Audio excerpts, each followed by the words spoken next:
No Terra Viva Sustentável de hoje, nosso convidado é Eduardo Giacomazzi, diretor da Associação Brasileira de Biotecnologia.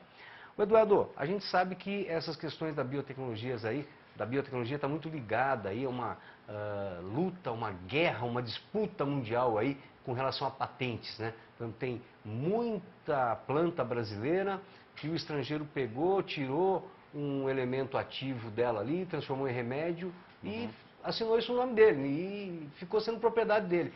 Tem como a gente conseguir segurar para a gente aí essas propriedades, essas patentes aí?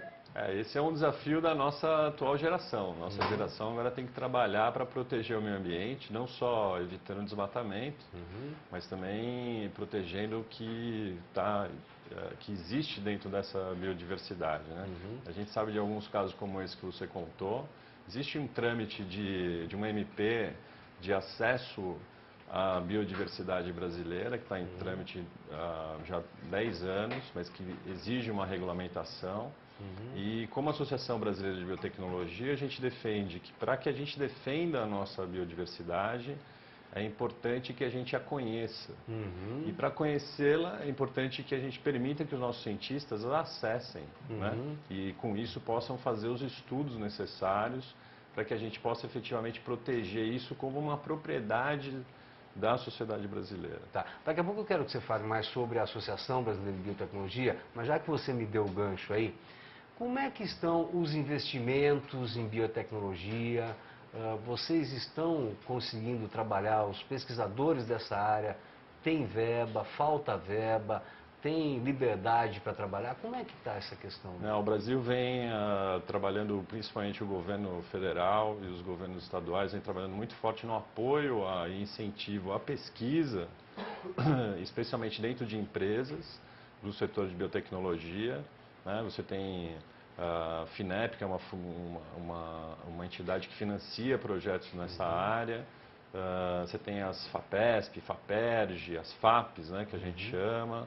Muitas bolsas de estudo sendo concedidas, além de apoio como organismos como a Apex Brasil, que promove a biotecnologia no mundo, né? Nós, semana passada mesmo, voltamos de um evento internacional em Washington, justamente para promover a biotecnologia e as nossas empresas no âmbito internacional.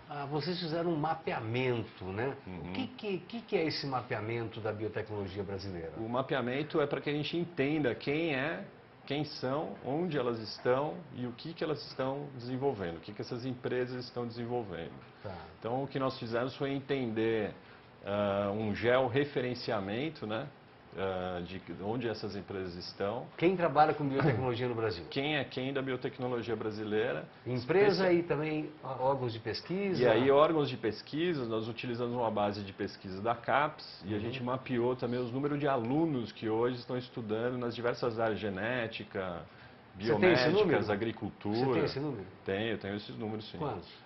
Hoje nós temos por volta de 240 empresas de biotecnologia no Brasil. E nós estamos falando aí no universo de aproximadamente 30 mil alunos.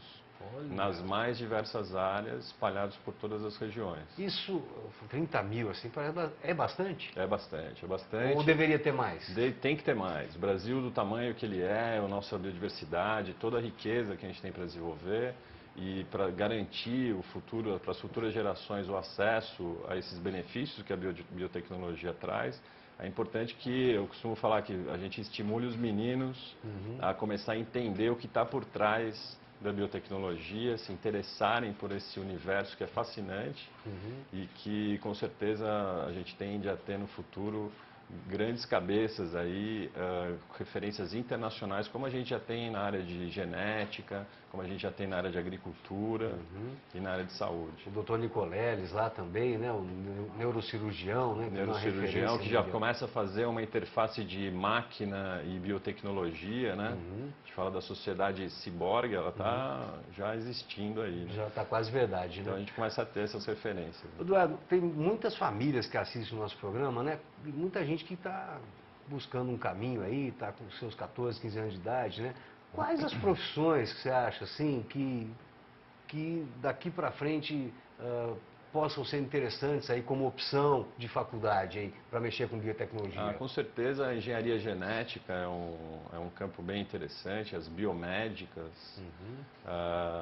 Na área agrícola, curiosamente, a agronomia, quando a gente começa a falar de recuperação de áreas degradadas, remediação de solo, essas são áreas onde o Brasil vai crescer muito e com certeza é uma grande oportunidade para quem está pensando em se lançar nessa área. Porque a gente deu um salto muito grande com os inoculantes, né, como adubo, né? A gente usa micro-organismo que produz nitrogênio ao invés de usar o adubo que vem do petróleo.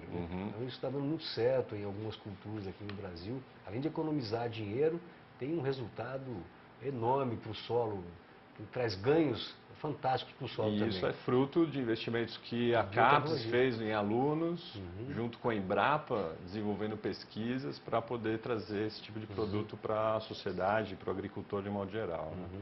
O Eduardo, agora voltando aí no incentivo, né? É preciso ter mais dinheiro para pesquisa no Brasil nessa área? Sim, é preciso.